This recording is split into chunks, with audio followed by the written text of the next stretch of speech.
On n'avait pas d'électricité courante. Déjà, j'ai jamais été en CDI de ma vie aussi. Je ne comprends pas les gens qui se lancent tout seuls du fait de ne pas être maman. Parce qu'on s'est rendu compte que justement, le fait de ne pas l'être, ça a été une force pour nous. Mettre en place une politique de parentalité rapporte 8% de ROI. Nous, notre expertise, c'est vraiment du côté business. Notre force, c'est vraiment de savoir s'entourer. J'espère faire bouger les lignes et faire du bien à la société et aux entreprises et aux salariés parents. Pour moi, je suis convaincue que le cerveau est tellement puissant qu'on peut tout faire. Les amis, salut à toutes et tous, c'est Yacine, bienvenue dans ce nouvel épisode de Dans la tête d'un CEO, vous me l'avez réclamé, tentez plus d'ailleurs, et c'est pas facile, mais aujourd'hui j'ai le plaisir de vous ramener une entrepreneuse qui a créé sa boîte il y a moins d'1 an. Oui, c'est ça. Donc est-ce qu'on va pouvoir réellement parler du 0 to 1 ? Bah oui, j'espère. Non mais J'ai plein de choses à dire en tout cas. Mais justement, en plus, toi Tess, allez, je vais me laisser croire que tu étais auditrice du podcast. Mais non, mais vraie question, est-ce que ça t'aide les retours d'expérience des mecs et des nanas? Non, mais tu sais qu'ils sont déjà à plus 5 ou 10 ans, ou est-ce que tu trouves que par moment, ils sont un peu déconnectés de leur 0 to 1 des débuts, de la réalité, de la dureté qu'ils ont ressentie? Bah, clairement, moi, je sais pas si on en avait déjà parlé, mais moi, il me semble que je t'avais demandé, je trouve ça important, d'écouter des personnes qui sont vraiment dedans ou qui commencent en tout cas à parler de leur début. Parce qu'en fait, quand tu écoutes, et ça c'est hyper intéressant d'écouter des personnes qui ont déjà réussi pour le côté inspirationnel et ça te donne envie d'y aller et d'entreprendre. Mais d'un autre côté, parfois quand tu vis les débuts de l'entrepreneuriat, la période qui est un peu plus dure, c'est toujours intéressant d'avoir des retours d'expérience concrets sur du terrain, de savoir comment tu prends une décision à tel moment de ta vie. Et moi j'avoue, je suis en plein dedans et parfois j'ai envie d'écouter des personnes qui me racontent un peu leur histoire. Et justement, moi, pour le faire, je vais interroger des personnes et leur poser ces questions-là. Donc, moi, j'espère que je vais, à ma petite expérience, pouvoir raconter ça. Mais je trouve ça hyper intéressant d'avoir ces retours. Challenge accepted. On va parler du moins sexy et du moins fun. Après, j'espère quand même raconter des trucs cool. Non, bah, déjà, on va... Bon... On va mettre les bases, mais on se connaît depuis un petit bout de temps, Tess. Et j'aime raconter ça. On s'est rencontrés il y a peut-être 3-4 ans et aucun de nous deux était 3-4 ans, ouais, c'est ça? Ouais, il y a 4 ans même, ouais. Aucun de nous deux était entrepreneur. Non. Et aujourd'hui, on se retrouve autour d'un podcast, donc ça fait plaisir. Raconte-moi, si tu es entrepreneur aujourd'hui, qu'est-ce que tu as monté? Qu'est-ce que j'ai monté? Bah, du coup, moi, je suis la cofondatrice d'Apidaron. Donc, c'est une entreprise que j'ai cofondée avec ma sœur Laurine. Et oui, on va en parler aussi, mais je me suis associée avec ma sœur. Et du coup, à Apidaron, notre mission, c'est d'aider les entreprises à améliorer le bien-être des salariés parents. Est-ce que je raconte vraiment tout en détail ou on va rentrer dedans, mais première question, avant de savoir comment tu réalises ça, pourquoi t'es pas maman? Ni Laurine. Laurine n'est pas maman, on est d'accord? Non, on est toutes les deux pas maman. Non. Ça se trouve, elle va le devenir. Il y a un petit call juste après. Mais... Non, on est toutes les deux pas maman. Et justement, donc, on s'est rendu compte que justement, le fait de ne pas l'être, ça a été une force pour nous.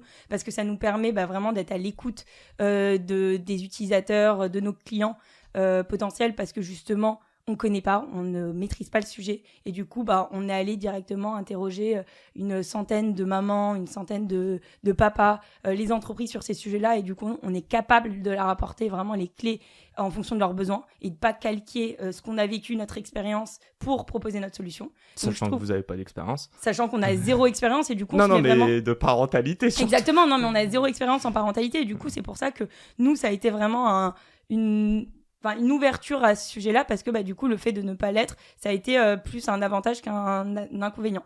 À part le fait que la plupart des gens nous demandent comment vous pouvez être légitime. On vous le demande ça quand même. Ah oui, évidemment. Et nous, c'est pour ça que aussi dès le début, quand on a commencé à monter Apidaron, on a voulu s'entourer d'experts justement sur ces sujets-là pour pouvoir nous accompagner et pouvoir accompagner les parents salariés sur ces sujets-là.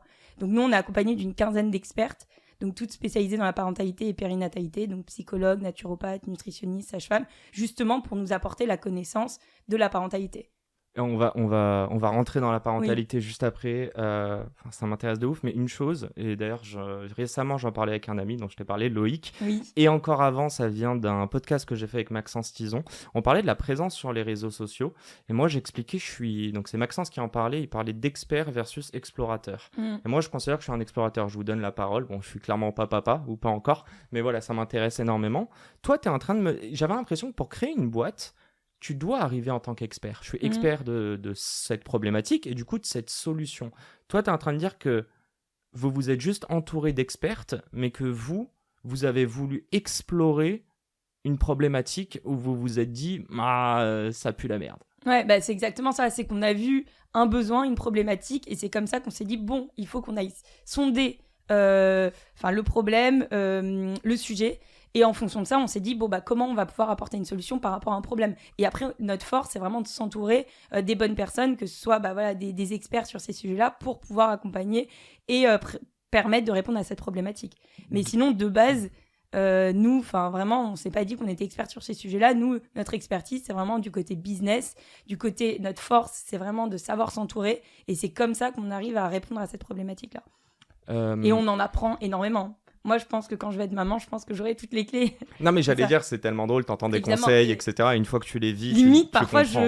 J'en parle comme si je l'ai vécu, alors que pas du tout. Mais c'est à force du coup, d'explorer le sujet que je le maîtrise aussi. Tu te sens pas impostrice par moment, un moment, en fait, c'est marrant que tu le dises, c'est que de base, pas forcément, parce que je me suis dit, c'est un sujet business. Enfin, c'est comme si, moi, je répondais souvent aussi à la question, comment tu peux être légitime de travailler dans la parentalité alors que toi-même t'es pas maman. Ouais. Et en fait je me disais c'est comme pas mal de fondateurs, par exemple même des gynécos qui vont accompagner des femmes, des gynécos mecs, et en fait ils sont pas des femmes et mais ils ont 8 ans d'études si ce n'est plus. Mais évidemment, mais moi c'est plus mon côté business que j'arrive à répondre et à créer une boîte là-dedans. C'est comme par exemple même Etam, le fondateur d'Etam, c'est un homme alors qu'il va faire de la lingerie de prêt-à-porter. Enfin, il y a plein de sujets comme ça où on nous dit il faut absolument être légitime, avoir fait ce métier-là pour pouvoir accompagner, alors que pas du tout, on n'en a pas forcément besoin. C'est juste que c'est plus une question de posture, et c'est vrai que moi, je me suis posé vraiment cette question, est-ce que je suis capable de le faire ?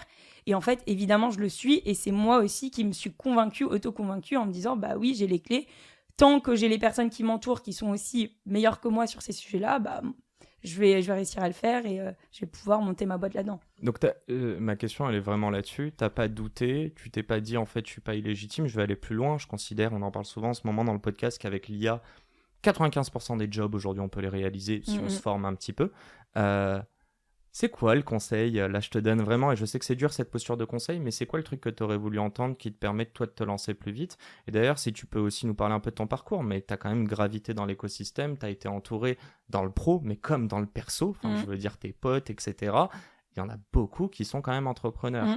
Donc, comment tu as intellectualisé ça ? Est-ce que tu l'as pas intellectualisé ? Et qu'est-ce que tu pourrais dire à des gens qui n'ont pas encore cette chance d'être entourés de plein de gens qui leur disent « c'est possible, fais-le ». Oui. Déjà, je pense que je savais plus ou moins plus jeune que je voulais un peu entreprendre. Et petit à petit, en fait, dans mon parcours, dans ma carrière, ma grande carrière, dans mon parcours, j'ai voulu, en fait, la première fois, j'ai commencé à travailler dans un club d'entrepreneurs kitesurfers. Donc ça, c'était ma première mission en stage, et après, j'avais continué avec eux. Donc, j'ai commencé à baigner dans un écosystème où il y avait beaucoup d'entrepreneurs. Donc forcément, t'es inspiré parce que t'échanges avec beaucoup d'entrepreneurs, et ça te donne envie d'entreprendre à ton tour. Ensuite, j'ai travaillé, comme tu le sais, c'est comme ça qu'on s'est rencontrés. J'ai travaillé à Vivatech pendant plus de 3 ans et demi en tant que chef de projet. Et du coup, j'accompagnais des entrepreneurs et j'organisais des concours de start-up. Donc pareil... que j'ai eu le plaisir d'animer. Exactement. Et c'est comme ça qu'on a travaillé ensemble. Et du coup, à ce moment-là, j'ai été énormément entourée par des entrepreneurs, donc de tout niveau, parce qu'il y avait il y avait le Next Startupper Challenge, donc c'était un prix étudiant pour mettre en avant les startups fondées par des étudiants, et il y avait le Next Unicorn Award, c'était les futurs, les Next licornes, les startups prometteuses qui vont être les futures licornes de demain. Et du coup, il y avait un peu plusieurs niveaux d'entrepreneurs, et du coup, d'échanger avec pas mal d'entrepreneurs, moi-même, ça m'a donné envie d'entreprendre à mon tour. Et surtout, il y avait le Female Founder Challenge, et c'était un prix c'est un prix qui a pour objectif de mettre en avant les startups fondées par des femmes et les mettre en relation avec des investisseurs. Et en fait, de voir aussi qu'il y a beaucoup de femmes qui entreprennent, qui commencent à entreprendre, et du coup, d'échanger avec elles et d'être aussi inspirée par ces femmes-là, ça m'a donné aussi, moi, à mon tour, l'envie d'entreprendre. Et en fait, de me dire, pourquoi pas moi ? En fait, à chaque fois, je me posais la question, on se pose et on est toutes un peu pareil, et tous, j'imagine, qu'on n'est pas forcément capable, qu'il faut qu'on ait tant d'expérience pour pouvoir entreprendre, qu'il faut qu'on ait telle compétence, qu'il faut qu'on ait l'idée la fameuse idée. Et en fait, du fait d'échanger avec toutes ces femmes qui m'ont raconté que en fait c'était une opportunité, elles se sont dit bon let's go, pourquoi pas, et en fait d'essayer, ça m'a donné envie. Donc c'est vraiment, après j'ai eu de la chance mais pas vraiment, parce que je pense que c'est moi qui suis allée la chercher, c'est d'aller chercher et de s'entourer aussi de personnes qui t'inspirent et qui sont un peu dans la voie où tu as envie d'aller. Dont tu as envie de ressembler au final. Exactement. Moi, je pense que c'est un peu ça. C'est ouf parce que tu parles du Next Unicorn Award. Celui-là, je ne l'ai pas fait, mais je crois pouvoir dire, j'ai déjà reçu, je crois, 12 licornes françaises. Oui. Donc voilà, chaque semaine, j'ai quand même des gens très stylés. Tu parles du FFC, je l'ai animé et crois-moi que les nanas, enfin les filles... Elles sont trop stylées. Non, mais en fait, c'est ça. Et je veux arriver au dernier, le Next Startupper Challenge, que j'ai aussi animé. Et les mecs, et les nanas ont 10 ans de moins que nous et nous mettent à l'amende. Ouais. Et en fait, ma question, elle est là. T'as confiance en toi, Tess ? C'est une bonne question. Mais oui, moi, j'ai confiance en moi. Et en fait, je la travaille, ma confiance en moi. En fait, après, moi, tu me connais, on échange beaucoup. Mais moi, je suis convaincue que la fille est bien faite et que tout est fait pour une raison. Mais du coup, petit à petit, en pensant ça, je gagne en confiance et du coup, je sens que je suis légitime dans tout ce que je fais. Parce que je crois que si je suis là maintenant aujourd'hui, c'est que je le mérite aussi et que c'est fait aussi pour une bonne raison. Parce que, voilà. Du coup, je suis convaincue que comme la vie est bien faite, et du coup, tout est un peu naturel pour moi et voilà, ça se fait un peu naturellement. Je suis obligé de faire un disclaimer. La première, c'est que j'ai quand même attendu... Allez, on va dire au moins 150 épisodes avant de me dire pourquoi pas moi. Donc moi, j'ai échangé 150 fois pendant 1 heure avec 1 ou 2 entrepreneurs. Je pense que tu en as rencontré plein, mais tu n'as pas eu la chance de rentrer dans ce deep. Et ce que je veux dire, c'est qu'à ma place, tu aurais peut-être eu besoin de 10 interviews max avant de te lancer. Donc chacun son rythme. Vraiment, ça, je le dis à tout le monde. La deuxième des choses, c'est que je fais des podcasts solo et qu'il y a peut-être certains d'entre vous qui nous écoutent. C'est elle, la meuf, qui me dit de tenir des petits journaux de gratitude. C'est elle qui m'a dit ne serait-ce que en fait d'écrire, et je dis moi dans le podcast que je suis très mauvais en écriture, et donc du coup je fais ces podcasts solo. Donc voilà, la meuf qui ne porte pas de nom dans mes podcasts, merde, honte à moi. Non, je pense que je vais parler de toi, Tess. Tu peux parler de moi, voilà. Avec grand plaisir. Moi, si je peux aider là-dessus. Ça vous donne un ordre d'idée des questions ou des discussions qu'on a. Je veux revenir à un truc. Tu as parlé du fait que l'entrepreneuriat, ça t'est venu quand tu étais plus jeune. Et j'aimerais aussi que tu nous parles de Laurine. Oui. Où est-ce que vous avez grandi ? Tu as quand même vécu à l'étranger. Donne-moi un élément qui montre que la petite Tess, elle a une petite vibe d'entrepreneur. Alors, un élément, en fait, il y en a plusieurs. Mais moi, déjà, je viens de Nouvelle-Calédonie, donc où j'ai grandi. Donc, j'ai grandi sur une île, donc jusqu'à mes 18 ans. Après, je suis partie, donc j'ai beaucoup voyagé. Mes parents aussi étaient des grands voyageurs, des grands baroudeurs. Des entrepreneurs, aussi. Oui, évidemment. Mais... Ils se sont mis... Attends, on peut en parler 30 secondes. Ils se sont mis à risque, tes parents aussi. Très à risque. Et ça a payé aussi aujourd'hui. Ça a payé, évidemment. Tu peux raconter Bien sûr, je peux la raconter. C'est qu'en gros, mes parents, donc eux, ma mère, elle est réunionnaise, donc elle est partie à l'âge de 24 ans en Calédonie. Mon père, fils de militaire, il arrive à 16 ans. Ils se sont rencontrés et en fait, eux, ils ont eu un énorme coup de cœur en Calédonie sur un énorme terrain donc de 26 hectares. Donc, ils n'avaient pas un rond à l'époque. Et du coup, ils ont mis tout leur argent. Donc, ils ont emprunté pour acheter ces 26 hectares de terrain. Et du coup, c'était un peu excentré, donc loin déjà de Nouméa. Et sachant qu'à l'époque, il n'y avait pas grand-chose à Dambéa. C'était la forêt. Et du coup, ils ont acheté 26 hectares de terrain dans la forêt. Donc, il y avait une rivière et tout. Et nous, on n'avait pas. Donc, il y avait une petite ferme. Et on n'avait pas d'électricité courante. Donc, on a vécu pendant 10 ans. 10 ans. Ouais, 10 ans. Après, on avait l'électricité au groupe électrogène. Il y a eu des moments, c'était la bougie.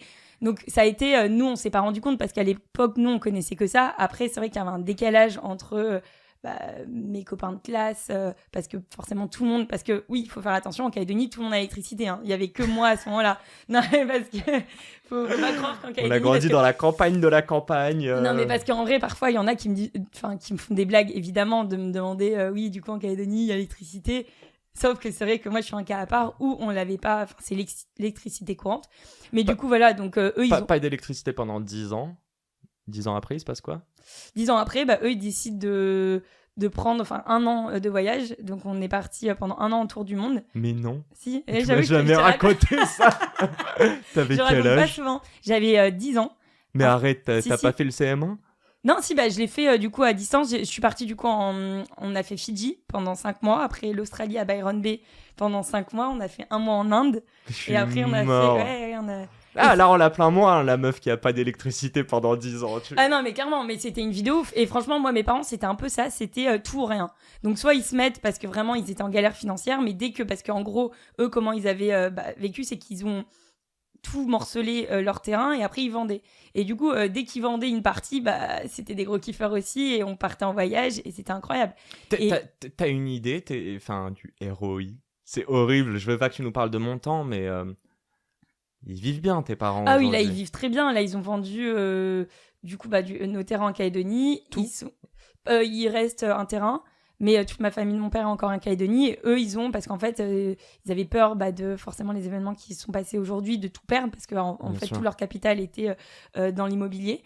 Parce qu'après, par la suite, ils ont un gîte, etc., du coup, qu'ils ont vendu. Et du coup, ils ont acheté une maison dans le sud de la France pour se rapprocher de nous, donc avec ma sœur.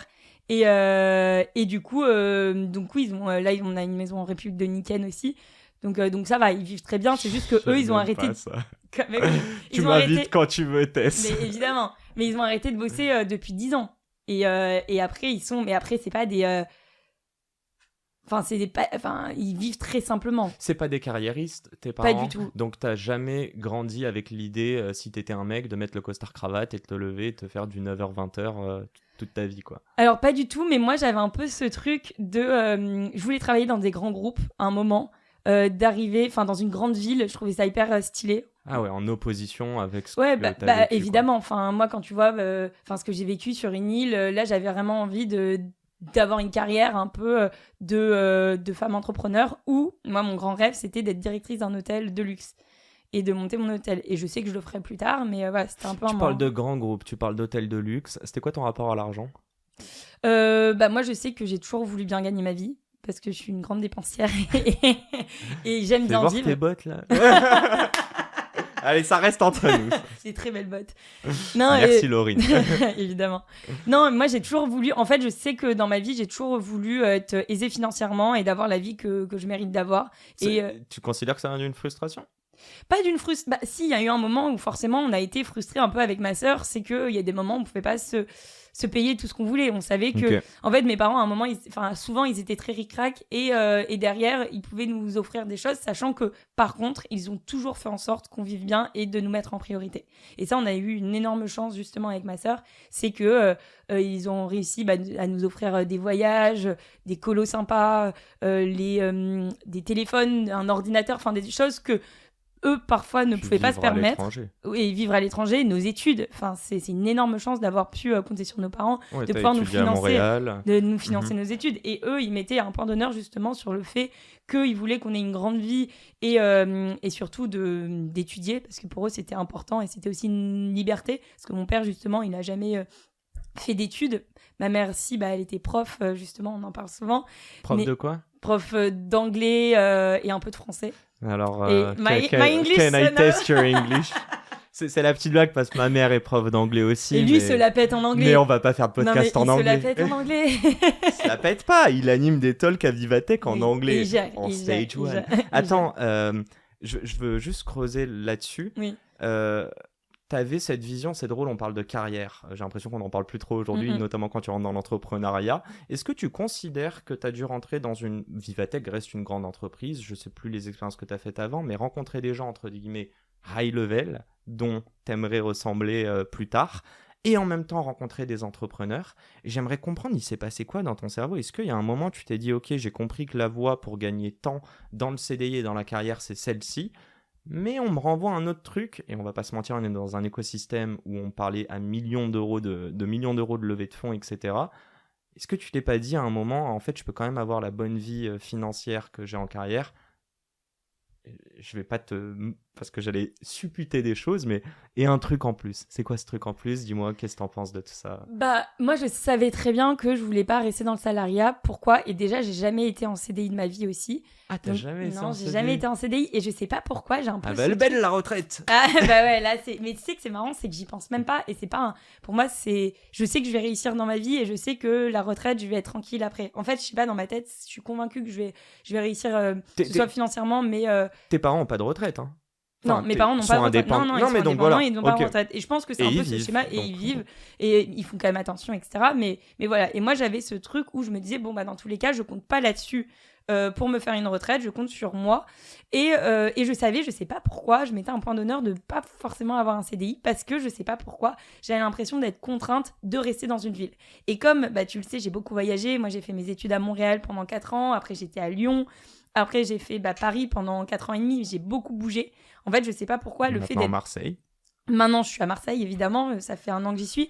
Et en fait, il y a un peu ce truc où j'avais peur de rester quelque part et d'être figée. Et du coup, le CDI, ça voulait dire que je pouvais pas sortir de là où j'étais. Même si j'adorais Vivatech, en plus, on m'avait proposé.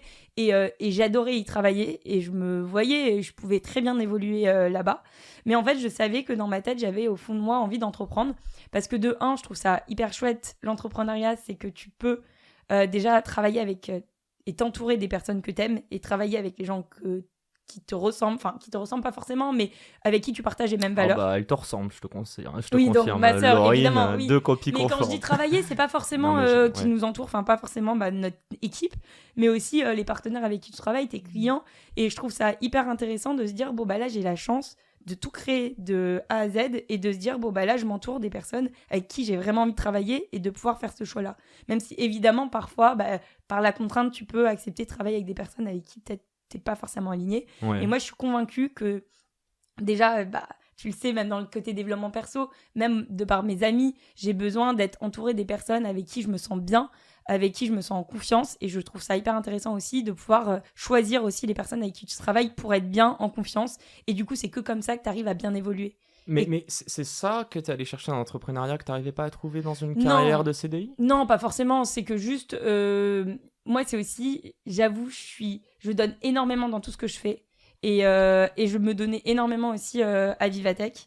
Et même chez Kite & Connect et dans tous les jobs que j'avais fait, je me donnais énormément. Et en fait, je me suis dit, pourquoi donner autant dans une entreprise, même si qui te revalorise, évidemment, mais si c'est pas la tienne. Et en fait, j'avais eu ce truc où je me suis dit, bon, autant donner et me donner à fond dans l'entreprise qui va être la tienne, qui te ressemble, auquel tu crois, et surtout qui, et moi, j'avais cette envie aussi de travailler et de faire du bien et de pouvoir bouger les lignes, faire bouger les lignes dans ce que j'apporte. Et du coup, c'est comme ça que je me suis dit comment allier les deux. Et c'est l'entrepreneuriat qui m'a permis de répondre au mieux à toutes ces envies et les questions dans lesquelles je me posais. J'aime bien dire que le CDI est capé sur la valeur que tu crées, alors que l'entrepreneuriat, non. Mais bon, ça va aussi dans les deux sens. Hein. Tu peux tout perdre aussi en entrepreneuriat. Oui. J'aimerais juste comprendre une chose. Est-ce que c'est de la frustration parce que tu ne pouvais pas avoir plus d'impact quand tu étais chez Vivatech et que tu voulais en avoir plus, faire d'autres choses ? Est-ce que tout simplement, c'est la valeur que tu crées et ne pas avoir de reconnaissance ou de reward là-dessus ? Ou est-ce que tout simplement comprendre que même avec toute ta bonne volonté, l'impact que tu vas avoir, je ne sais pas combien vous êtes chez Vivatech, je vais pas repitcher Vivatech, mais bon, pour organiser un event Porte de Versailles chaque année depuis 10 ans, il me semble, il faut de la main-d'œuvre et c'est toute l'année pour un seul event. Ouais. Donc, c'est où est-ce qu'il est le curseur où tu t'es dit non, en fait, c'est pas le CDI chez Viva, c'est monter ma propre boîte et on va y arriver.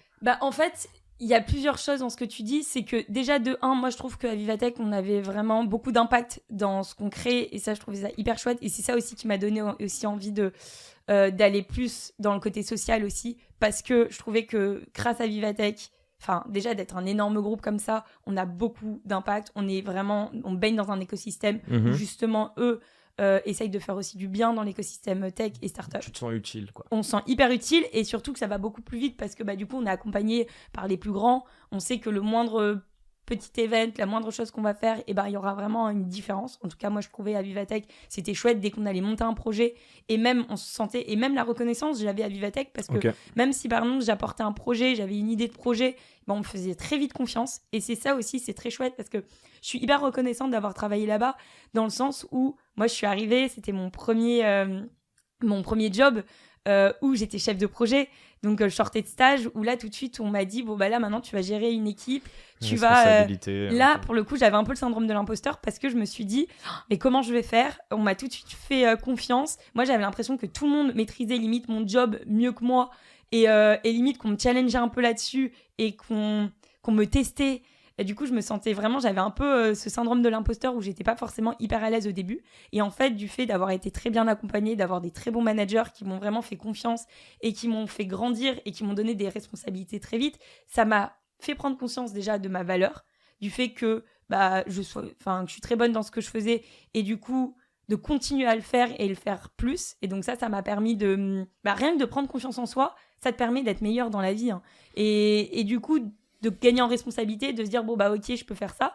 Et donc du fait d'avoir appris à comprendre ma valeur, moi ça m'a fait me poser des questions, qu'est-ce que je fais après grâce à tout ce que j'ai appris. Tu recommanderas à n'importe quelle personne d'aller dans des expériences où ils se sentent imposteurs et impostrices, justement?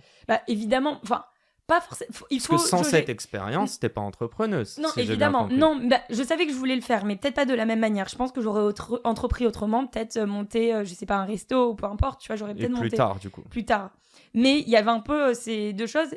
Pas forcément impostrice, parce qu'il faut doser, parce que si t'es vraiment... Parce qu'il faut se sentir c'est pas du mensonge, hein. On dit pas le fake it until you make it. Et encore, même ça... Mais il y a deux choses dans ça, c'est pas...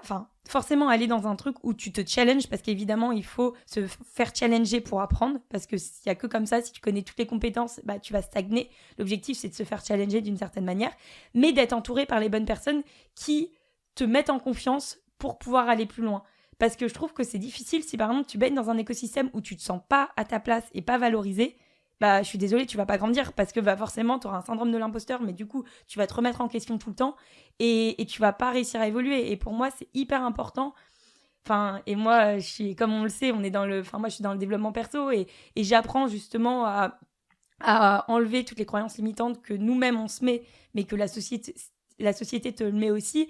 Et du coup, je trouve qu'il faut le travailler, cette confiance. Et du coup, pour le travailler aussi, il faut que les autres et les gens avec qui tu es entouré te laisse la place d'avoir confiance et te donne envie aussi de croire en toi. Parce que toi, déjà, c'est hyper important de croire en toi, mais il faut que les autres aussi te donnent cette confiance et se donnent l'opportunité de croire en toi.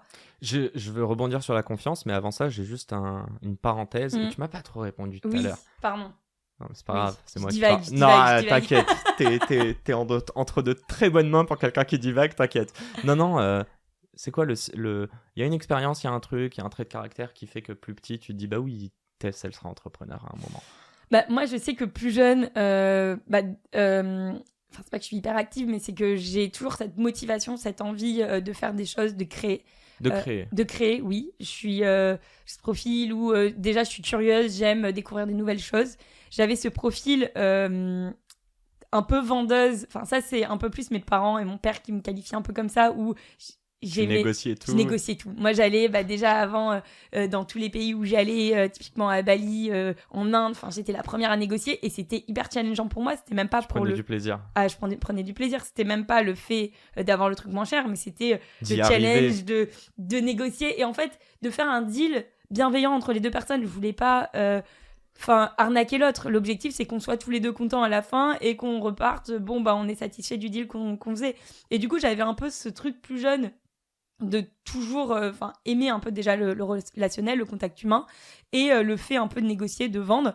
Donc je savais que ça j'aimais bien et je trouve après je pense que je suis un peu j'ai ce côté-là où j'ai pas forcément peur du risque, où je me rends pas compte en fait. Parfois je suis tellement convaincue que tout est bien fait et que tout va aller dans le bon sens que parfois je vais faire des choses sans me rendre compte qui vont être risquées. Les 10 ans de tes parents sans électricité, ils vous ont retranscrit qu'il y avait du stress et des risques là-dessus ou même pas?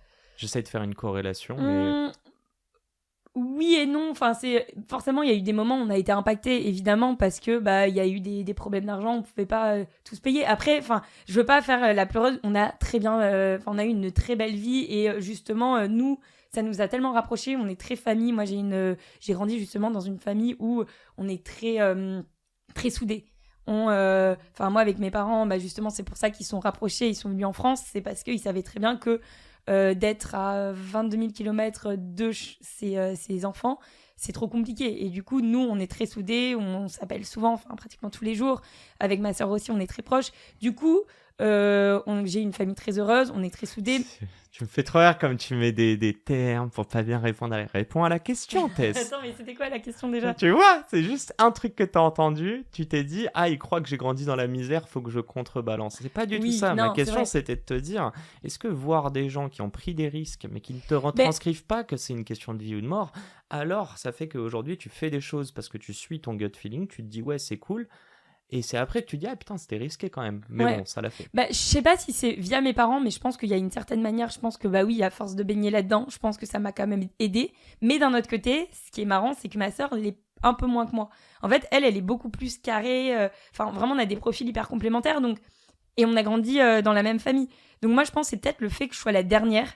Ou peut-être la dernière est un peu...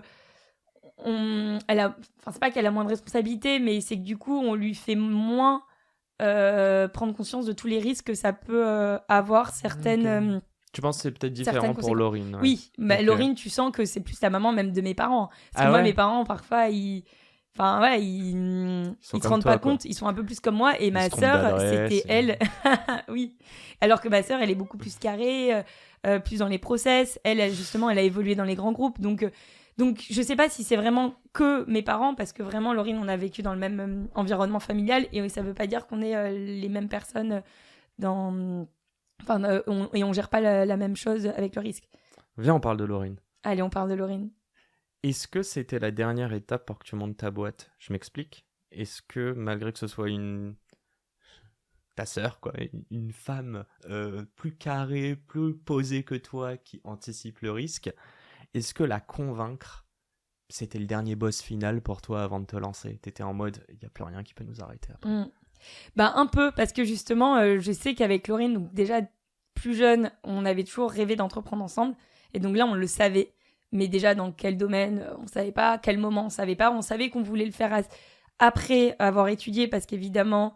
on voulait avoir des diplômes histoire d'être tranquille, et surtout après avoir travaillé en entreprise. Et je trouve que ça nous a beaucoup aidé, rien que par le réseau, rien que par les expériences qu'on a eues, rien que par la posture et la confiance en nous.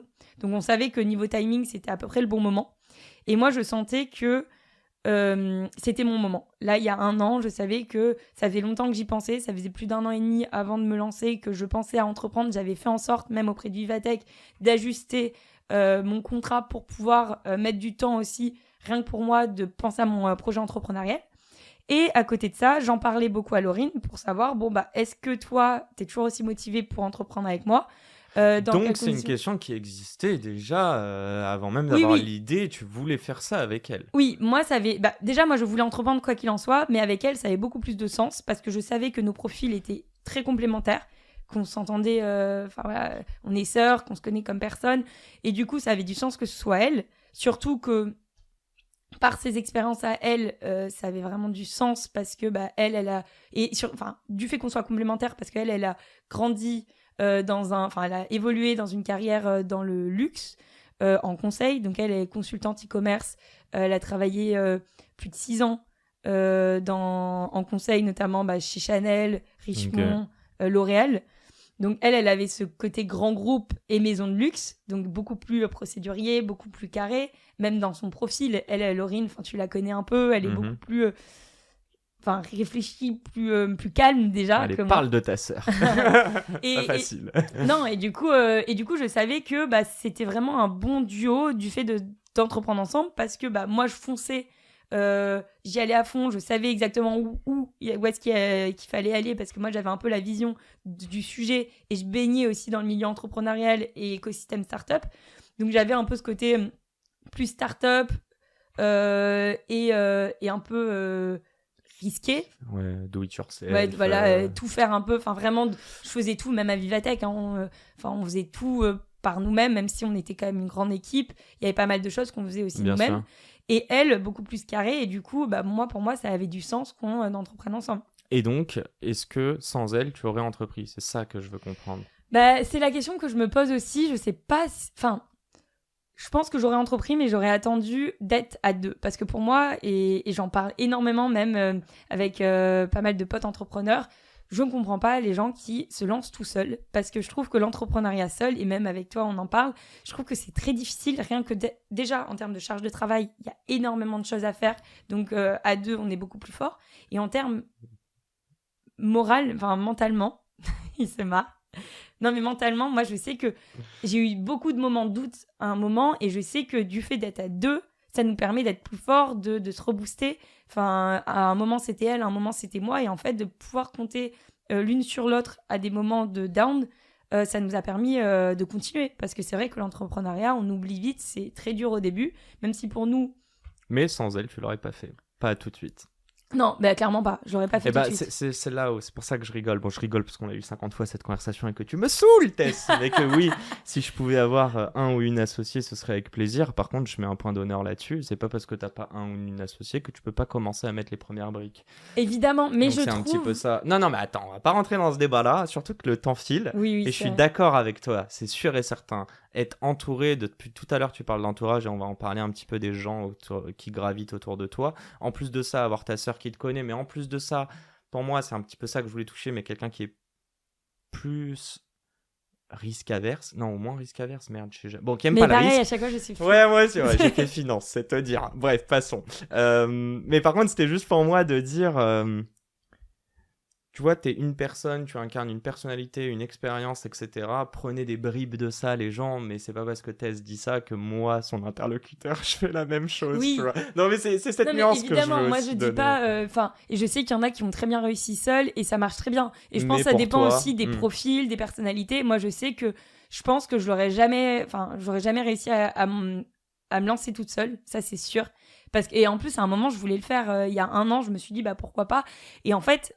J'avais besoin d'avoir un moteur, quelqu'un qui puisse déjà me compléter et qui puisse me motiver aussi à avancer.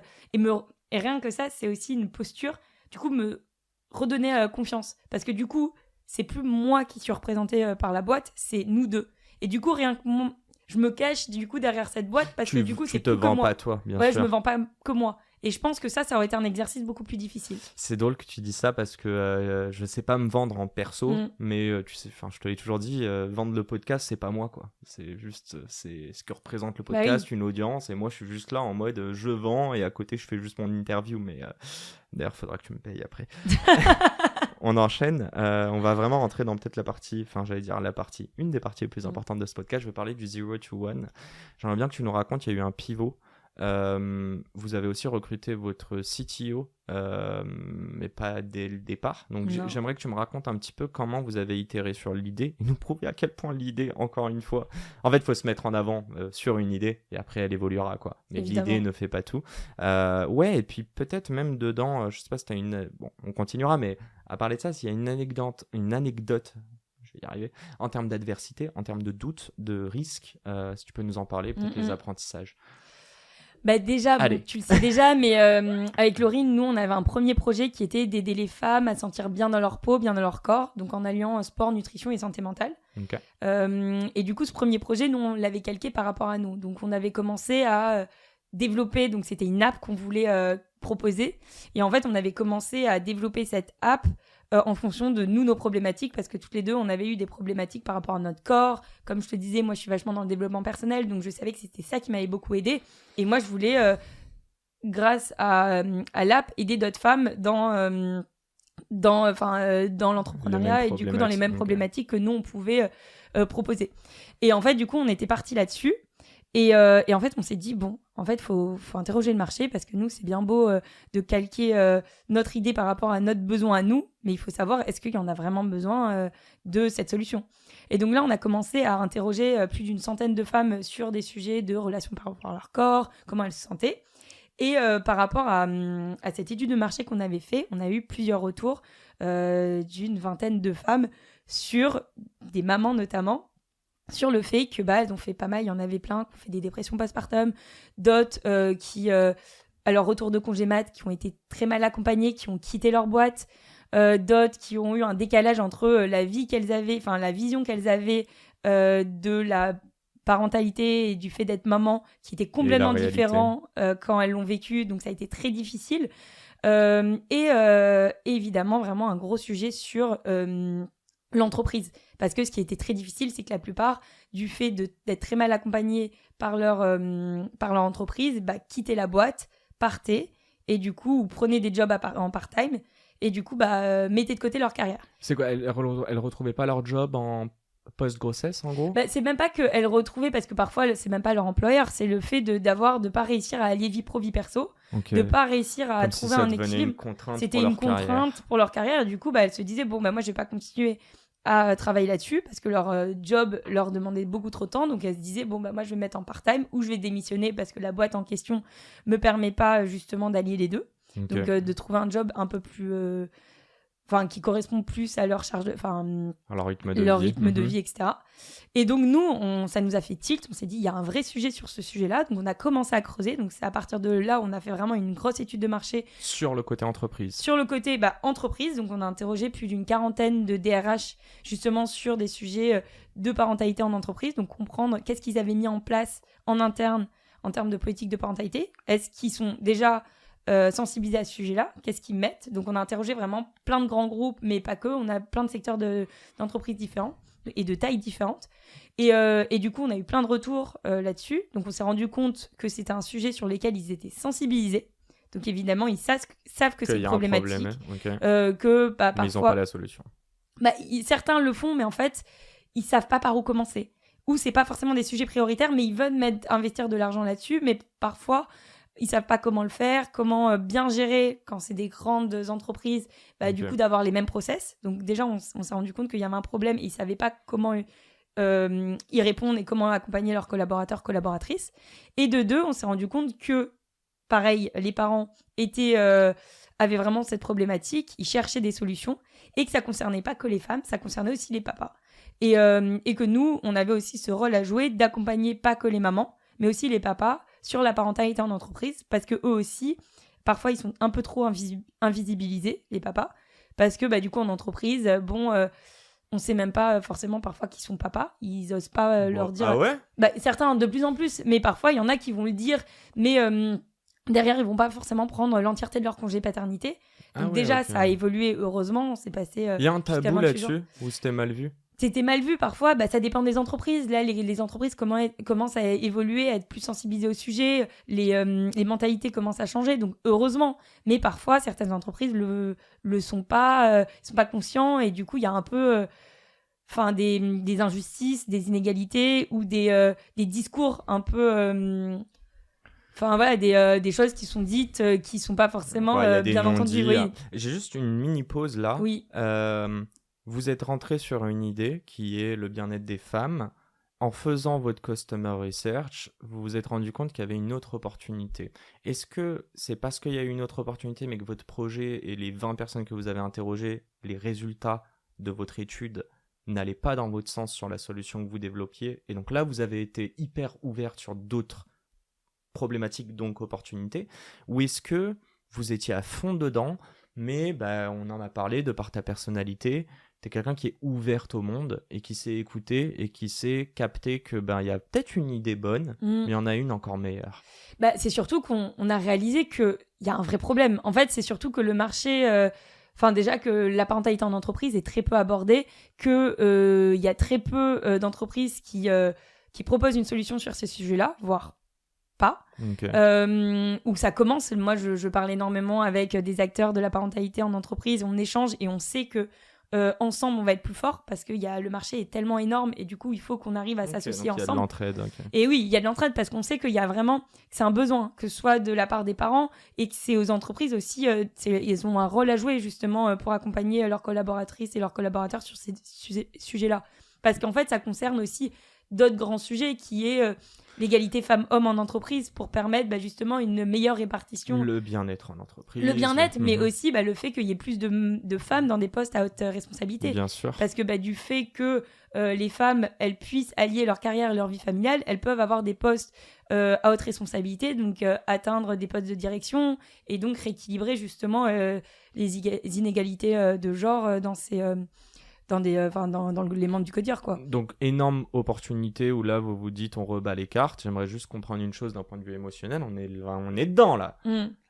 t'as pas le seum de te dire que tout ce sur quoi t'as bossé, bah là, ça fait peut-être quelques mois, voire 1 an et quelques que tu matures, t'as réussi à convaincre ta sœur de te rejoindre sur une problématique. Tu peux nous raconter un petit peu la conversation que vous avez eue avec Laurine là-dessus? Bah, c'est marrant parce que ça a été un peu compliqué et c'est marrant que t'en parles. C'est qu'au début, moi... Je savais pas.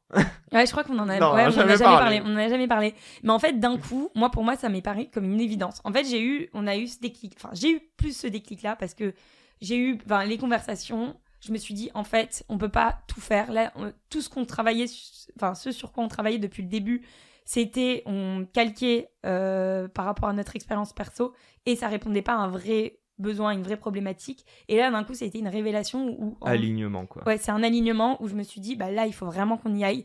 C'est important. Il faut qu'on y aille. Et en fait, j'en ai parlé à Laurine et c'était elle qui s'est dit, mais là, on a taffé depuis je sais pas combien de temps là-dessus. On fait quoi de tout ce qu'on a fait? Et moi, je lui ai dit, bah oui, je suis d'accord.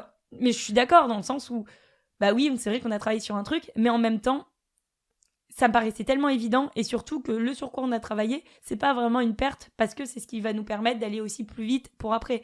Toi, c'était logique, mais pour elle, c'était risqué. C'était risqué. Mais du coup, moi, ça m'a permis aussi d'intellectualiser un peu tout ce qui se passait parce que moi, c'est vrai que j'allais foncer un peu tête baissée sur cette idée, ne sachant pas vraiment où aller. Donc, ça nous a permis, et c'est à ce moment-là on s'est dit, bon, moi, je lui ai dit, il faut qu'on y aille. Et c'est comme ça qu'après, on a vraiment étudié le marché. Et on s'est rendu compte avec tous les échanges, parce qu'on a fait, je sais pas combien d'heures d'entretien avec des grands groupes, des DRH, des parents sur ces sujets-là. Et c'est à ce moment-là où elle, une fois qu'on a fait ces entretiens, elle m'a dit, let's go. Mais du coup, ça nous a permis de mettre des process aussi clairs pour être sûr de valider l'idée. Et de vous mettre en marche encore. Et nous mettre en marche. C'est ça le secret à chaque fois, c'est que dès qu'il y a une conversation avec Laurine, un désaccord, une réflexion, c'est tout le temps action derrière. Il y a un énorme échange parce que forcément en plus on est sœurs et nous on se dit vraiment les choses, on n'a pas peur de blesser l'autre, on va vraiment on va dans le deep très vite et du coup donc non mais vraiment on peut parfois se crier dessus et on sait qu'on va jamais être vraiment vexé comme on est sœurs, parfois on va s'engueuler et le lendemain c'est oublié. Il y a un fond de bienveillance qui ne bougera jamais. Oui, on le sait et du coup on va à fond dans les discussions et après on se dit qu'est-ce qu'on fait? Moi je suis dans la discussion et je lui dis moi je trouve ça évident qu'il faut partir là-dessus mais en même temps on est deux, il faut que toi aussi tu sois aligné par rapport à cette problématique et il faut qu'on y aille ensemble et c'est comme ça qu'après on a mis ce plan d'action pour que ça soit et c'est évident ça a payé et ça a payé et heureusement que même moi peut-être j'aurais fait un peu moins d'entretien, j'aurais peut-être avancé pas de la même manière et je pense que du fait qu'on soit toutes les deux avec des méthodes, des façons de voir les choses qui sont différentes, ça nous a permis aussi de faire les bonnes choses et d'avancer dans la bonne manière entre guillemets. Il y a une autre chose que je vois dans tout ça et pareil je t'oppose toi et Laurine parce que je te vois toi très écosystème startup à aller parler à des étudiants start-upers et devoir rendre des comptes peut-être, je sais pas, c'est Maurice Lévy juste après ou quoi, non mais grands écarts. Et puis après Laurine qui est plutôt dans un écosystème de luxe que je connais pas trop bien et en fait je voulais te parler du sourcing. Je voulais te parler évidemment du sourcing de clients mais il commence bien avant, dis-moi si je me trompe, avec les questions que tu poses à ce que tu appelles du customer research. Comment tu fais? Et est-ce que tu vois là-dessus que vous aviez des manières de fonctionner différemment, peut-être dû à des barrières mentales, des codes des milieux différents desquels vous venez? Pour le coup, oui, on a des méthodes complètement différentes. Moi, j'ai aussi ce côté, avec Vivatech, on était déjà très dans l'action, faut aller vite, alors qu'elle, c'était vraiment des process qu'il fallait mettre en place, etc. Donc les deux méthodes fonctionnent très bien. Juste, moi, sur le début... je me suis dit, là, il faut interroger plein de gens. Et de par mon expérience à Vivatech, j'ai eu cette chance aussi d'être entourée par un réseau et du coup de l'activer aussi très facilement.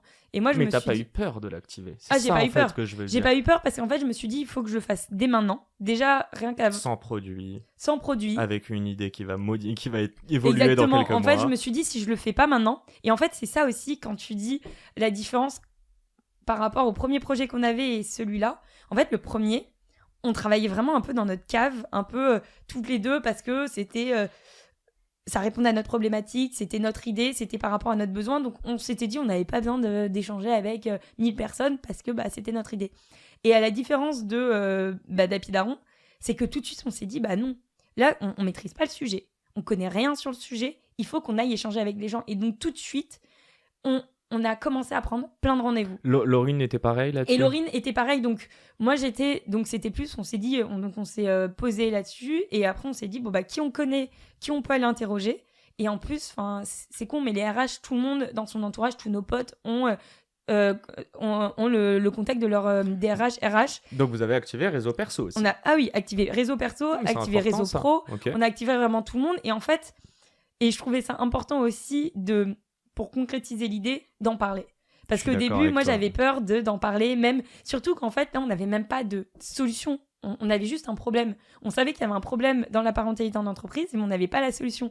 Donc, c'était parfois un peu stressant d'aller voir des gens et de leur dire, bon, bah, moi, je veux travailler là-dedans.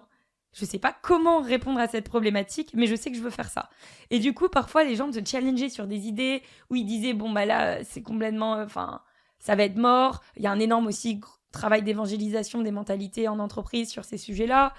Comment réussir à ce que l'entreprise paye pour la vie perso de leurs collaborateurs, collaboratrices. Et donc, il y a plein de personnes qui nous disaient et qui nous faisaient part un peu toutes les barrières à l'entrée et comment vous pouvez, vous, en tant que jeunes entrepreneurs qui ne sont pas mamans, aller vous adresser à ce sujet-là. Et on s'est dit, bon, on s'en fiche, nous, il faut qu'on aille parler à un maximum de personnes, que ce soit donc des DRH, des parents, mais aussi même des gens de l'écosystème startup. Moi, j'allais beaucoup parler aussi avec des entrepreneurs qui ont réussi. Les deux côtés. Ils t'embauchent et en même temps, ils sont entrepreneurs. Exactement, et même pas forcément pour l'embauche. Oui, c'est plus même pour le fait comment ils ont entrepris, s'ils ont des conseils à me donner aussi sur plein de sujets. Parce que je sais que moi, toute seule, j'ai encore tout à apprendre. Il y a un conseil là comme ça, je te prends de voler, mais que t'as appliqué ou qu'on t'a donné, que t'étais en mode putain, truc de ouf, genre vraiment, c'est trop stylé. Un conseil que j'ai eu et que j'ai appliqué. Ou une personne que t'as rencontrée qui t'a peut-être donné confiance, je sais pas, un truc en tout cas de toutes les personnes que t'as côtoyées. Nous, une personne, et ça parce que nous on a fait très tôt des incubateurs. Donc nous on s'est installé donc l'année dernière quand on a commencé à travailler sur le Happy Daron, c'était au stade d'idée. On s'est mis dans un incubateur à Marseille, donc Belle de Mai. Et en parallèle, on était aussi à La Ruche. Donc c'est un autre incubateur. Et on a été accompagné par Hortense, qui a été notre première coach. Qui, elle baignait aussi dans l'écosystème startup. Elle a travaillé pour Back Market dans l'équipe fondatrice. Coach de vous ou coach experte, une des 15 expertes Non, de c'est coach de nous. Donc coach elle, de c'était vraiment, et c'était une super personne qui avait beaucoup d'expérience et surtout en tant que fit humain, elle a énormément cru en nous dès le début. Et nous, ça nous a reboosté. Et en fait, tout de suite, le moindre doute qu'on pouvait avoir, en fait, déjà, elle nous voyait très loin, aller très loin. Et du coup, c'est elle qui nous a reboosté dès le début en termes de posture, de confiance, d'idées aussi. Elle a affiné et même de méthodo. Mais qu'est-ce que tu veux dire ? Attends, là, tu donnes trop de choses. Posture, confiance, méthodo. Qu'est-ce que vous faisiez de mal jusqu'à que vous ou de moins bien jusqu'à que vous la rencontriez ? On partait peut-être parfois dans tous les sens et parfois, en fait, on savait pas à quel point Et c'était, en fait, là, la question que tu me posais au début, qui était la légitimité, là, maintenant, je l'ai, mais c'est vrai qu'au début, je l'avais pas en termes de... Donc, elle vous a mis en confiance. Et elle nous a mis en confiance sur, les filles, vous avez une bête d'expérience en entreprise, vous êtes légitime de monter votre boîte, déjà, par rapport à votre expérience, par rapport à vous avez aussi le réseau, votre équipe, vous êtes hyper complémentaires, et en fait, c'est elle qui nous a aussi fait prendre conscience de tout ce qu'on avait déjà. Et du coup, ça nous a permis d'avoir confiance en nous et de savoir qu'on était aussi sur le bon marché. Et c'est elle qui nous a permis de s'activer aussi très vite. Elle nous a aussi ouvert son réseau. Donc, on a pu échanger aussi avec beaucoup des personnes qu'elle connaissait avec qui on a pu interroger aussi sur d'autres thématiques, notamment dans le DDRH.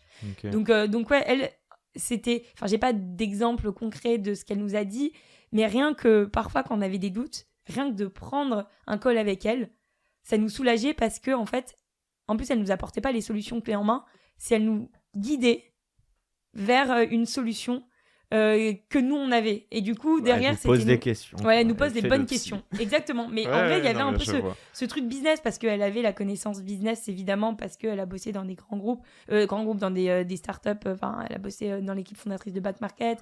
Elle baigne aussi dans l'écosystème startup.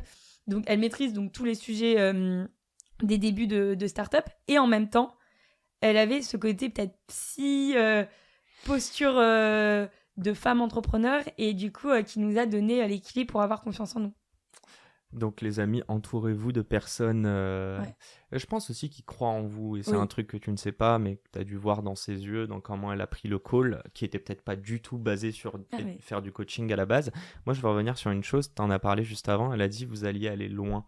Et pour autant, on va rentrer dans votre solution. Enfin, je veux dire, tu nous cales pas une IA avec un PhD. Donc, bref, ce que je veux dire, c'est que c'est pas une technologie de rupture. Pourquoi, selon toi, vous allez aller loin ? Parce que déjà, on sent qu'il y a déjà un engouement sur le sujet de la parentalité en entreprise. On est pratiquement les seuls à le faire. Donc, il y a Parle-nous de ta secret sauce, vas-y. Donc, c'est quoi ? C'est combiner plusieurs ateliers avec des thématiques. Alors, déjà, nous, ce qu'on fait, donc, on propose donc, à la fois, donc, c'est un SaaS pour les DRH responsables RSE, donc pour les aider à mettre en place une bonne politique de parentalité. Donc, ça passe par des outils de reporting, de communication, de formation.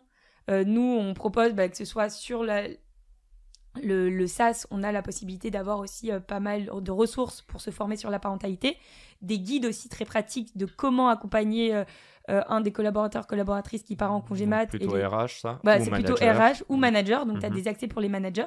Parce qu'en fait, nous, on s'est rendu compte que c'est bien beau que les RH soient sensibilisés à ce sujet-là. Il faut que l'ensemble des collaboratrices le soient pour pouvoir avoir une entreprise qui soit inclusive et bienveillante. Si juste les RH ont la méthode, c'est les managers qui ont leur collaboratrice qui part en congé mat, c'est à eux d'avoir une bonne posture et de les accompagner et d'avoir un process aussi qui soit similaire pour l'ensemble des équipes.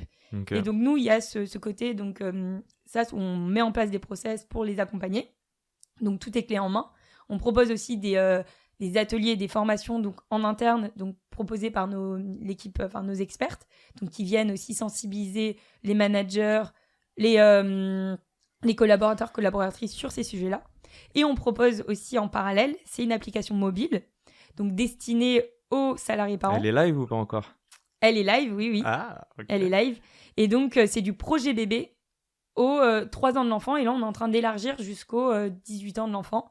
Okay. Et en gros, du projet bébé, donc parcours PMA, parcours d'adoption, et jusqu'aux 3 ans de l'enfant, parce que c'est des problématiques que la plupart des femmes, notamment, peuvent avoir des grosses problématiques en entreprise, parce que forcément, allier un parcours PMA, c'est très compliqué en entreprise, parce que forcément, c'est des femmes qui ont privilégié leur carrière en général, donc qui veulent avoir des enfants un peu plus tard, et qui, du coup, c'est très difficile, parce que c'est des parcours qui sont très médicalisés, et du coup, c'est très difficile de faire les deux quand tu as une carrière, c'est très difficile mentalement aussi, et du coup, nous, l'objectif, c'est de leur apporter déjà des ressources sur ces sujets-là, et des clés aussi pour allier vie pro, vie perso. Donc, on a pas mal d'outils pour leur permettre de le faire. Et surtout, nous, ce qu'on propose, et c'est notre valeur ajoutée, c'est vraiment le côté atelier, le côté humain. C'est que l'entreprise fournit un nombre de crédits.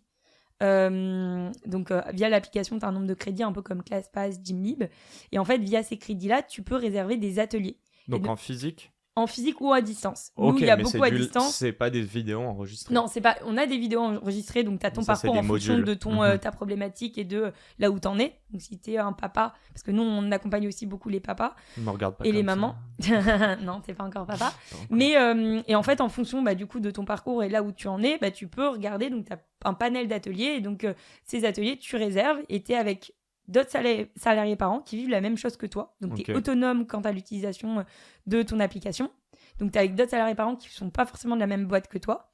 Et du coup, tu réserves. Et donc, ça peut être des ateliers avec que des femmes en postpartum, donc des cercles de parole. Ça peut être des cercles de parole entre femmes en parcours PMA. Il y a les hommes ou pas dans tout ça, ou pas du tout encore ? Oui, nous, on est en train justement de travailler avec un papa et un spécialiste, un expert qui justement accompagne les papas dans leur parentalité. Et donc lui, il va proposer aussi un parcours et un accompagnement dédié pour les futurs papas.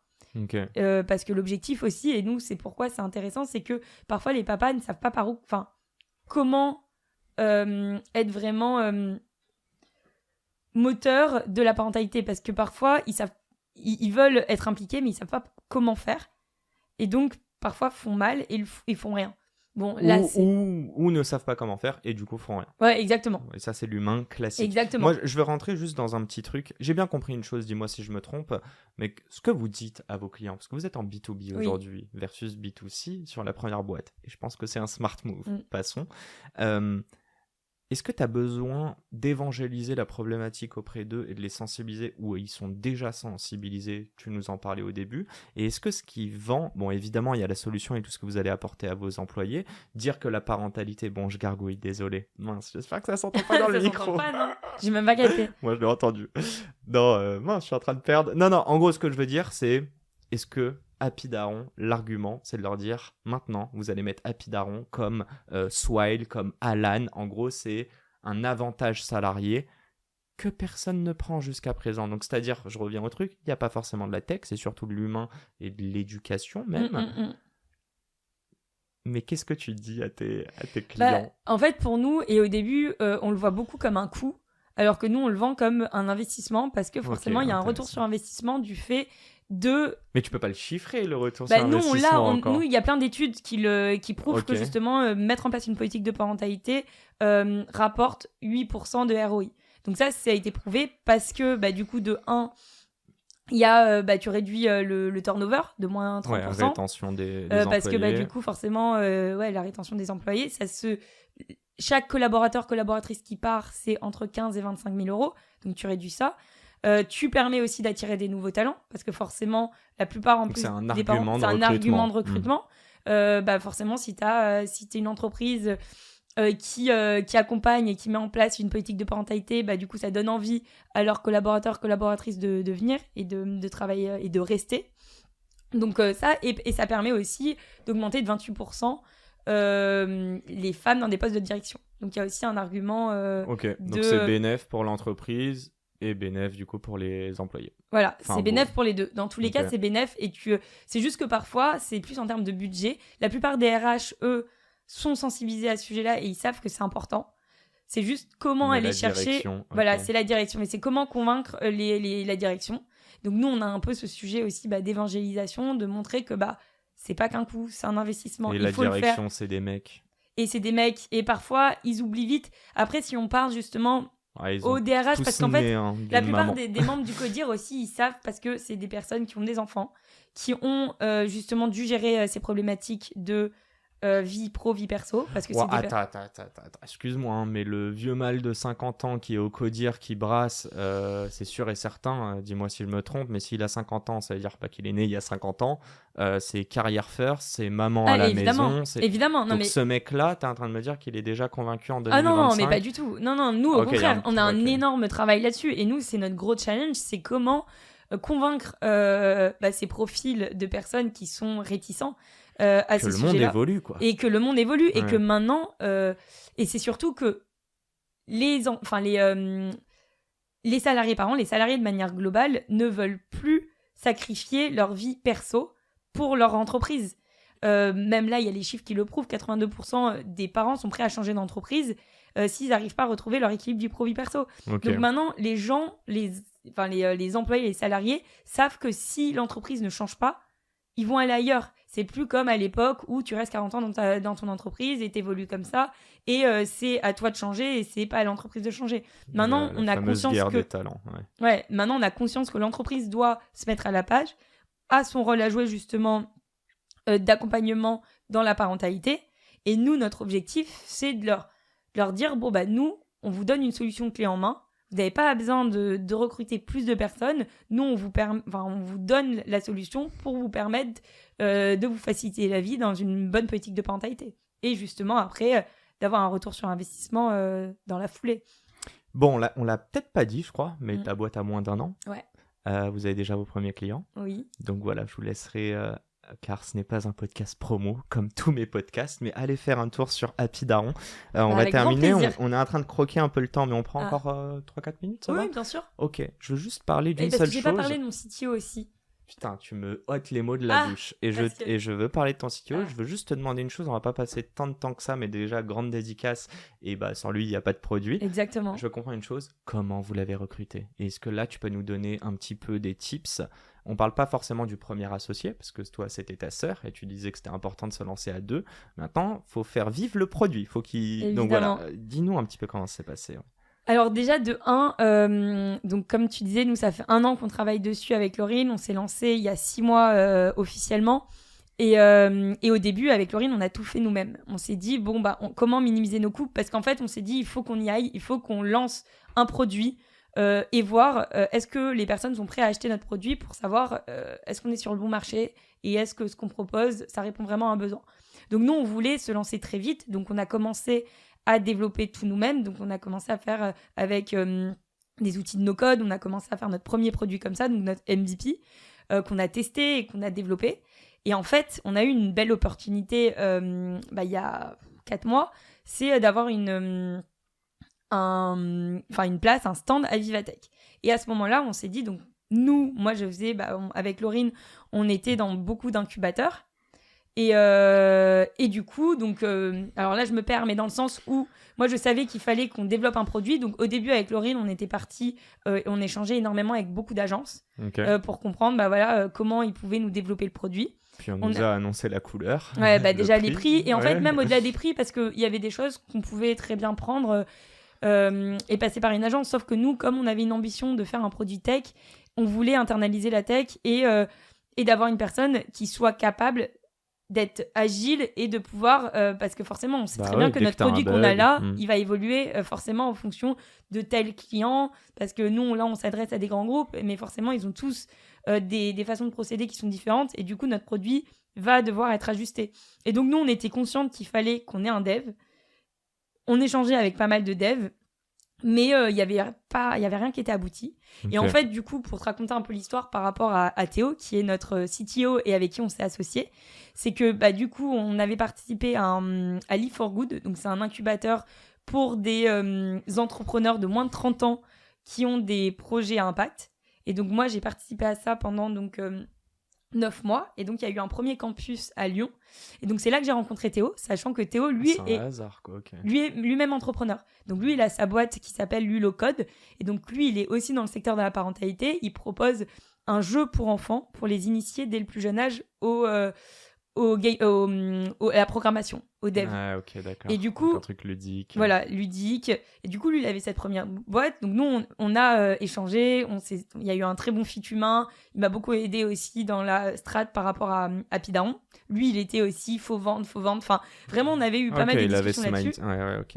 Pas juste un dev. Non, du tout. Et justement, c'est ce qui fait notre force, c'est que c'est un petit génie. Enfin, moi, je le considère un peu comme un petit génie, mais qui a aussi cette vision business, et c'est hyper intéressant pour nous, parce que c'est pas le dev qui a peur de casser son produit. C'est vraiment, lui, il y va. Si par exemple, on a besoin de cette fonctionnalité parce que c'est un vrai besoin pour l'entreprise, évidemment qu'il va y aller. Il n'a pas peur de foncer. Et c'est un énorme bosseur. Voilà. Donc j'avais rencontré cette personne qui avait déjà sa boîte. Donc lui, je m'étais même pas dit à ce moment-là qu'il allait bosser avec nous. Mais en fait, on a eu justement, on savait qu'il y avait Vivatech qui allait arriver. On voulait montrer un produit beaucoup plus abouti. Notre MVP était très bien. En soi, il était présentable, on l'avait déjà testé, on savait qu'il avait de la valeur, mais en se disant qu'on allait à Vivatech, ça a été un petit challenge aussi perso, et même on voulait présenter quelque chose qui soit vraiment beaucoup plus abouti en termes de tech, donc ça m'a un peu mis une pression là-dessus. Et du coup, j'ai rappelé Théo et je lui ai dit, écoute, j'ai cette problématique, t'en penses quoi? Nous, on veut développer un produit beaucoup plus tech. On a parlé pendant des heures, et je lui ai dit, est-ce que tu peux m'aider là-dessus? Et il me fait, ok, vas-y, ça me parle. On lui a vendu, pitché un peu à Pidaron et tout. Il m'a dit, ok, let's go, je veux bien vous aider. Je vous développe le produit. Donc là, on n'avait pas le SaaS. Au début, on avait quelque chose qui était un peu développé sur la partie accompagnement des DRH et l'application. Et il nous a tout développé. Quelque chose de beaucoup plus abouti. Et du coup, il a tout développé. On a travaillé ensemble là-dessus. Donc là, c'était vraiment un test, que ce soit pour savoir si on arrivait bien à travailler ensemble, et pour savoir si ça allait être concluant, si lui, en termes de dev, il était à la hauteur aussi. Si lui aussi, il voulait tester, parce que pour savoir si on s'associe ensemble, il voulait savoir si on était sur un bon marché, s'il y avait un engouement sur le sujet. Ouais. Ok, c'est bien beau votre sujet, les filles, mais il voulait aussi voir est-ce que ça va se vendre? Est-ce qu'il y a une opportunité business? Et donc, on allait tous les 3 à Vivatech, on avait notre stand et on s'est rendu compte qu'à ce moment-là, il y avait un énorme engouement sur le sujet, que ce soit de la part des parents, des entreprises. C'est là où on a eu énormément d'opportunités business, où plein de grands groupes nous ont approchés. C'était eux qui venaient nous voir. Rappelle-moi, Vivatech, tu as eu la confirmation combien de temps avant? J'ai eu 2 semaines avant. Ouais. Voilà. Et en fait, excuse-moi, je t'ai interrompu, mais plein de choses. Mais en plus, il faut qu'on avance. Mais attends, Tess. Tu n'aurais jamais recruté ton CTO si tu n'étais pas passé par une agence et tu n'aurais pas capté la valeur qu'il a, forcément. Tu n'aurais jamais signé autant de clients, parce que moi je t'ai vu à Vivatech, avec un tout petit stand, tu viens de commencer et pourtant à choper autant de reach si tu n'avais pas ce contact facile. Et je vais aller plus loin. Je ne sais pas si tu te serais associé avec un CTO, tu aurais pu avoir un dev full-time si tu n'avais pas cette conscience de l'association et de l'entourage. Ouais. Donc voilà. Bref, c'était juste pour... Mais c'est exactement... Enfin, ce que tu dis, c'est très vrai parce que, en fait, moi, je savais très bien qu'ensemble, et aussi nos profils qui étaient hyper complémentaires, déjà aussi, moi, je trouvais ça important de s'associer, même si on aurait très bien pu travailler correctement avec une agence. Moi, je trouvais ça cool aussi de s'associer, d'avoir une personne aussi qui vienne d'un autre milieu, qui apporte aussi une nouvelle dynamique dans notre équipe avec Laurine, parce que mine de rien, on est 2 sœurs, on a aussi plus ou moins, même si on a des profils qui sont complémentaires, on vient du même endroit, donc je voulais quand même qu'on soit aussi, qu'on ait une équipe un peu plus diversifiée et que ça apporte une nouvelle dynamique pour Happy Daron. Et du coup, évidemment, pour moi, c'était évident quand il y a eu Théo et qu'on a travaillé ensemble et on a vu ensemble qu'on pouvait aller très loin, parce qu'on a la même ambition, on a la même énergie. Lui, ça fit énormément, que ce soit humain et pro. C'est quelqu'un qui bosse très bien, qui est rigoureux et qui a aussi la valeur, qui a la vision business et c'était hyper important aussi pour nous. Donc je trouvais, pour moi, une fois qu'on a passé Vivatech, c'était évident pour tout le monde. Nous, on s'est dit, il faut qu'on parte là-dessus. Il faut juste que qu'on trouve un arrangement et un terrain d'entente tous les 3. Mais c'était évident. Et je vois la différence du fait que maintenant, on travaille avec lui et qu'on travaille ensemble à 3. Ça a une autre dynamique pour Happy Daron. On va beaucoup plus vite. Là, on a développé beaucoup plus de choses sur notre produit. Ça décuple l'ambition, la productivité et je pense que ça reste une 3e épaule sur qui se reposer versus une agence ou un dev. Exactement. On va terminer cette interview avec quelques petites questions. Dis-moi. Fidèles à nous. On va rentrer dans un petit peu le deep. Première question. Est-ce que pour entreprendre, il faut avoir vécu de l'adversité avant ? Est-ce que quand tu as vécu de l'adversité avant, entreprendre est plus simple que le commun des mortels ? Je suis pas d'accord, moi. Pour moi, l'entrepreneuriat, c'est pas forcément parce que tu as vécu des choses dures que tu dois être un bon entrepreneur. Pour moi, c'est plutôt cette envie de foncer, de créer, de cette motivation qui te permet d'entreprendre. Et une fois que tu as trouvé la place où tu te sens bien, où tu as envie d'être, forcément, tu peux entreprendre. Ok. Est-ce que pour entreprendre, il faut absolument avoir confiance en soi ? Non, parce que pour moi, la confiance en soi, ça s'apprend, ça se crée. Tu peux avoir confiance en toi un matin et le lendemain, tu l'as plus. Pour moi, ça fluctue et c'est en fonction de tes moods. Donc, par contre, c'est important de se mettre dans des conditions où tu te sens confiance pour justement faire en sorte que tu ajustes ta confiance en toi. Mais non, pour moi, tu peux très bien... il y a plein de gens qui sont pas en confiance et qui justement fake it until you make it et à qui ça fonctionne très bien. Ok. Donc pas forcément. Mais c'est vrai que c'est plus facile, je pense, pour faire des choses. Mais ça s'apprend. Tu viens de commencer, je te pose la question aujourd'hui. C'est bien intéressant. Est-ce que le premier euro de chiffre d'affaires est plus important que la première satisfaction de vos clients ? Oui, c'est important de se projeter financièrement parce que ça te permet... Non, c'est hyper important d'avoir tes premiers clients pour pouvoir tester la solution et de pouvoir avoir des retours très vite. Mais c'est important de ne pas le faire de manière gratuite parce que pour pouvoir savoir si tu es sur le bon marché, il faut que les personnes qui testent tes solutions voient de la valeur et du coup mettent aussi de l'argent parce que c'est important de savoir si les gens sont prêts à payer pour ce que tu proposes et la solution. Parce que sinon, ça n'a aucun sens de faire... sinon, tu fais de l'associatif et c'est pas le but du business. Mais je trouve ça important, la satisfaction d'avoir des premiers euros, des premiers clients qui financent, parce que du coup, ça te soulage aussi de savoir que là, tu vas créer quelque chose où tu vas gagner quand même beaucoup d'argent. Et l'argent est un signe aussi de satisfaction de Évidemment. tes clients. Tu préfères lever des fonds et avoir d'ici 5 ans une boîte valorisée à 20 ou 50 ou même 100 millions d'euros, mais ne pas bien te rémunérer encore, ou tu préfères être bootstrap, garder toute ton equity et dans 5 ans avoir déjà un beau salaire à au moins 100K, avoir des parts de la société, mais ça ne veut pas dire que ça atteindra 100 millions. Pour moi, l'un n'empêche pas l'autre au début. Enfin, tu vois, même si je lève des fonds, moi, l'objectif... Si, l'un l'empêche l'autre. C'est soit t'es bootstrap, soit tu lèves des fonds. Non, moi dans tous les cas, moi, j'ai plus... En tout cas, dans le marché dans lequel je suis, je pense que c'est important de lever des fonds et je pense que nous, on y songe là dès maintenant parce qu'on sent que nous, on veut être les référents de la parentalité en entreprise, en France, mais pas que, à l'international, parce qu'on se rend compte que la plupart des groupes avec qui on échange, ils veulent qu'on soit très vite dans d'autres marchés et du coup, on y songe. Et du coup, si on va aller aussi très vite et réussir à répondre à ce besoin, il faut qu'on puisse lever des fonds. Donc nous, on va y aller aussi et que comme là, pour l'instant, on échange avec des grands groupes et les cycles de vente sont très longs.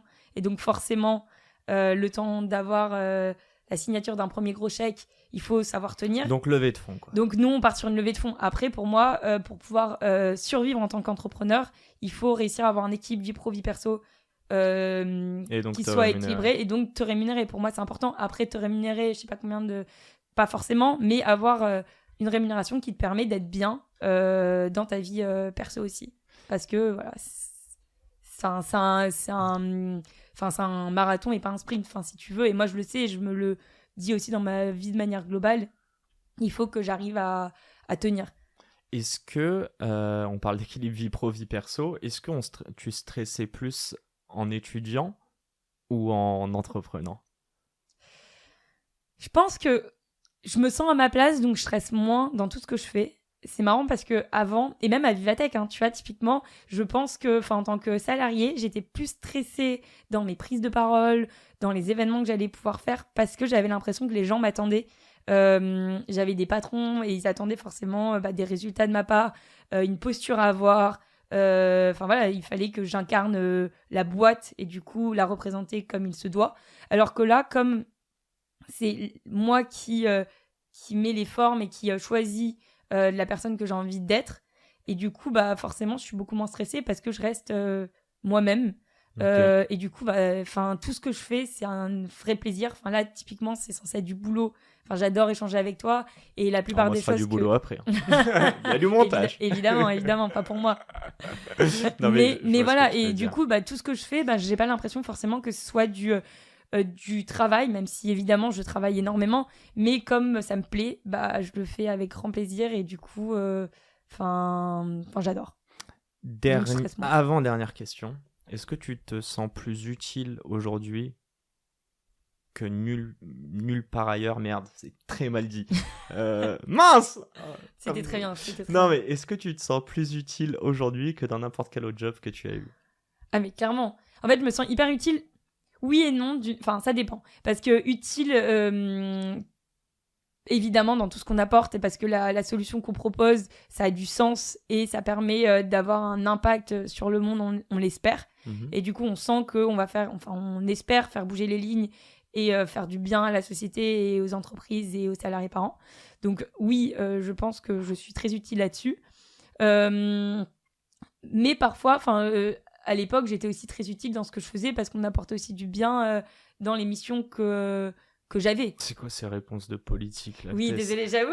Meuf, tu me dis depuis tout à l'heure que tu quittes ton entreprise pour créer la tienne, que tu œuvres pour la parentalité en entreprise et t'es en train de me raconter qu'organiser un event à Vivatech était aussi utile pour toi. Non, mais c'est pas que non, mais là, je suis obligé de mettre un stop à la réponse politique là. Et c'est la première invitée que j'engueule, je crois. Ah ouais, je me fais engueuler. Non, mais Tess, moi je vous le dis clairement, elle se sent 10 fois plus utile aujourd'hui qu'avant. Non, mais évidemment, je me sens beaucoup plus utile. C'est lié à ton bonheur et à ta Non, mais utile, et je me sens beaucoup plus épanouie, ça c'est clair et net. Enfin, moi, vraiment, et même dans la vie que je suis en train de créer aussi, même à titre perso. Enfin, tu vois, tu le sais, moi, j'ai quitté Paris il y a 1 an, je me suis installée à Marseille pour entreprendre, même si je suis beaucoup à Paris justement pour le travail, parce que, évidemment, toutes les entreprises sont à Paris, donc je viens souvent. Mais du fait de pouvoir choisir déjà là où tu veux habiter, de choisir aussi ton mode de vie, de pouvoir retrouver un équilibre, même si je taffe énormément, mais en même temps, le boulot que je fais, j'adore, et du coup, je le vois même plus comme un travail, donc ça m'épanouit énormément. J'arrive aussi à trouver... Une meuf dans la nuance, quoi. Non mais vas-y, continue. Non mais c'est vrai, je trouve ça hyper important. Et donc évidemment, oui, je me sens, oui, évidemment, pour moi, j'ai adoré aussi ce que j'ai fait, et c'était un très chouette moment, et c'est ce qui m'a permis d'arriver là où je suis aussi. Mais oui, si tu dois répondre à ta question, parce que je sens que tu veux que je sois noir ou blanc. Non, je te dis. Oui, je pense que je suis plus utile aujourd'hui, et je pense que je suis plus épanouie, ça c'est clair et net, et je le sens, je me sens beaucoup plus alignée avec ce que je fais, parce que ça me parle. Je trouve que tout ce que je fais, ça a du sens. Pour moi, ça paraît évident. J'adore faire ce que je fais, que ce soit entreprendre, mais aussi dans la mission dans laquelle je suis. Donc voilà. Attends, je rigole, je suis obligé. Je suis tombé nez à nez avec un truc, faut que je te le ramène. Ah, mais j'adore. Excellent. Voilà. Et voilà, ça c'était les soirées qu'on avait à Vivatech. Donc ça c'était une soirée que j'organisais au Female Founder Challenge. Donc c'est pour ça, il me dit est-ce que je me sens épanouie? J'étais quand même très épanouie là. Moi aussi. Putain, je suis bien rouge. Bon allez, on termine. Non, on profitait bien aussi pendant ce temps-là. C'était très sympa. Mais oui, évidemment, si je dois répondre, parce que là sinon je me fais engueuler. Non mais je vais t'engueuler après en off, t'inquiète. Mais ma sœur elle me dit souvent ça, et parfois je peux être... Parfois, je peux avoir... Tu sais pourquoi? Moi, je sais pourquoi tu dis ça, parce que et je le sais, je l'ai dit aussi dans mes podcasts solo, tu as peur de froisser des gens. Il y a des gens en qui ils vont se reconnaître que dans le noir ou que dans le blanc, et toi, tu considères que... Bon, après, je pense que c'est impacté par toutes les conversations qu'on a, mais que c'est fait de nuances aussi, le évidemment, monde. Et moi, pour moi, Enfin, après, on va pas non, mais je suis d'accord avec toi. Mais sans la nuance, en revanche, je te pose cette dernière question. Qu'est-ce que tu aurais pu entendre dans ta vie pour pouvoir embrasser une voie entrepreneuriale sans toute l'appréhension que tu pouvais avoir? Et encore, toi, tu es quelqu'un qui a confiance en toi, qui est une fonceuse. Imagine toutes les autres personnes qui ont cette fibre en elles, mais qui veulent pas l'écouter. C'est quoi la chose que toi, t'aurais voulu entendre plus tôt, qui t'aurait encore plus conforté dans ce choix? Je vais peut-être dire un truc bateau, mais moi, moi... on n'est plus à ça près. Putain, mais il me taille, en fait. Non, en gros, moi, ce qui me... Mais encore une fois, je le redis, et c'est un peu moi ce qui me permet de driver ma vie, c'est que j'ai fait tellement confiance en la vie. Moi, je suis je crois en Dieu de base, et après je crois en l'univers, et que les choses sont bien faites. Et en fait, de croire, d'avoir quelque chose dans lequel je crois, et que je suis convaincue que peu importe les épreuves que je vais avoir, ça va être pour les bonnes raisons. Du coup, j'ai pas peur d'avancer. Et en fait, je sais qu'à chaque fois, je vais être guidée par les bonnes choses, et que les opportunités vont arriver à moi, et que même si parfois je vais faire des erreurs et que ça sera pas les choses que j'avais envie de faire, je sais que c'était bénéfique pour moi d'une certaine manière. Donc, j'avance petit à petit, parce que je sais que tout ce que je vais avoir comme opportunité, elles sont faites pour moi. Donc voilà. Donc moi, c'est croire en la vie et croire en soi peut-être. Et pour croire en soi, il faut faire confiance. Et pour ça, il faut tenir un bouquin, faire du sport, papoter. Non, mais faut le dire aussi, c'est pas une phrase bateau, il y a des vraies choses. Mais moi, par contre, et ça, plein c'est de vrai, conversations qu'on a. Moi, j'ai un plan d'action. Mine de rien, là, on dit, je parle de faire confiance en la vie, etc. Mais moi, déjà, tous les matins, j'ai mes affirmations positives. Bon, je le fais pas tout le temps, mais je lis mes affirmations, je crois en moi, je me sens en confiance tous les jours. Je lis un peu tout ça. Et tu te conditionnes. Oui, je me conditionne, et ça c'est hyper important. Pour moi, je suis convaincue que le cerveau est tellement puissant qu'on peut tout faire, et que plus on va croire qu'on est capable de faire telle chose, plus on va réussir à faire ça. Et moi, typiquement, c'est un peu des croyances limitantes qu'on peut nous-mêmes se mettre. Typiquement, à un moment, moi je pensais que j'étais nulle et pas bonne en prise de parole à l'oral, et je stressais énormément. Et typiquement à Vivatech, je stressais, j'étais paniquée à l'idée de prendre la parole sur scène. Et en fait, je m'étais auto-convaincue que j'étais mauvaise là-dedans. Et du coup, je stressais et j'étais mauvaise finalement. On en a déjà parlé. Ouais. Et en fait, là, j'ai appris à me dire, je suis bonne là-dedans. J'apprends à visualiser le fait d'être bonne, et forcément, je me prépare. Et maintenant, je me sens hyper en confiance et je sens que je suis bonne aussi là-dedans. Et elle ne m'a pas demandé un training ou je ne sais quoi. Non, mais on est d'accord, tu m'as jamais rien demandé. Non, mais c'est vrai que ça, je pourrais, tu vois, parce non, que... mais c'est... Oui, et ça s'apprend, et en fait, je suis convaincue qu'on peut tout faire. Typiquement, même la vente, je sais que j'ai un profil plus ou moins commercial, mais c'est toujours stressant parce que de base, j'étais pas sales. Et en fait, j'apprends à le devenir. Et là, genre, je me renseigne, je lis énormément sur le sujet, et je sais que je vais devenir bonne là-dedans. Mais c'est plus ferme facile pas de vendre un produit dans lequel tu crois et que tu as construit plutôt que de te vendre toi. Évidemment, mais ça s'apprend aussi. C'est des choses, t'as peur de te vendre toi. Et même moi, là, pour l'instant, j'ai encore cette notion où Happy Daron, c'est aussi moi. Donc, t'es toujours pas encore complètement à l'aise. Mais en même temps, ça se travaille. Et à force de le travailler et de te faire confiance là-dessus, tu vas y aller. Donc, au début, tu te dis, tu commences avec des petits clients, des petites personnes. Et en fait, petit à petit, à force de le faire, ça devient naturel. Et ça fait partie de toi et ça devient des compétences qui t'appartiennent et que tu maîtrises. Donc, on est plein de ressources qu'on ne soupçonne pas. Moi, j'aime bien poser cette question où c'est une bonne question, mais je considère qu'il y a plein d'entrepreneurs qui sommeillent en France et qui ne le savent pas. Et merci, j'espère que grâce à toi, on aura ravivé la flamme chez certaines personnes. Je termine juste avec une chose, dans ce conseil que je t'ai demandé. En fait, tu as expliqué, tu as touché un mot que j'adore, c'est la peur. Je suis sûr et certain que tout entrepreneur a peur à un moment. Et toi, par contre, il y a une chose que j'admire, et j'en parle aussi souvent, mais il y a ce côté positif surtout et croyance dans des bonnes choses qui vont m'arriver. Donc la croyance pour combattre la peur et se mettre en marche. Je termine là-dessus. Un grand merci, Tess. Merci à toi. Un grand merde à toutes les personnes qui entreprennent. J'espère qu'il vous a plu. Moi, je me suis bien tapé des barres dans ce podcast. Franchement, là, vous avez vu Yacine taquin. Un peu. Oui, là, habituellement, je le suis. Je me suis fait engueuler. Non, mais attends, moi j'ai des entrepreneurs, ils ont 60 balais. Je dis, ouais, tu dis ça parce que t'es yeuf. Donc, si tu veux, j'essaye de. Mais là, clairement, on va débriefer autour d'un café et je vais t'en remettre 2-3. Là, j'ai peur. Un grand merci. Bon, merci en tout cas. Merci à toi. Pour un nouvel épisode. Ciao, ciao. C'est déjà la fin de cet épisode. J'espère qu'il vous a plu. Si c'est le cas, pourquoi vous nous le diriez pas ? Laissez-nous un petit commentaire, un petit like, partagez-le à des amis, des personnes qui seraient susceptibles d'aimer cet épisode. Et n'hésitez pas non plus à nous proposer des invités pour les prochains épisodes. Le prochain épisode sort lundi. Je vous laisse vous abonner dès maintenant. Et encore une fois, merci de nous soutenir et de nous écouter. Un grand merde à toutes les personnes qui entreprennent. Et à très vite pour un nouvel épisode. Ciao, ciao.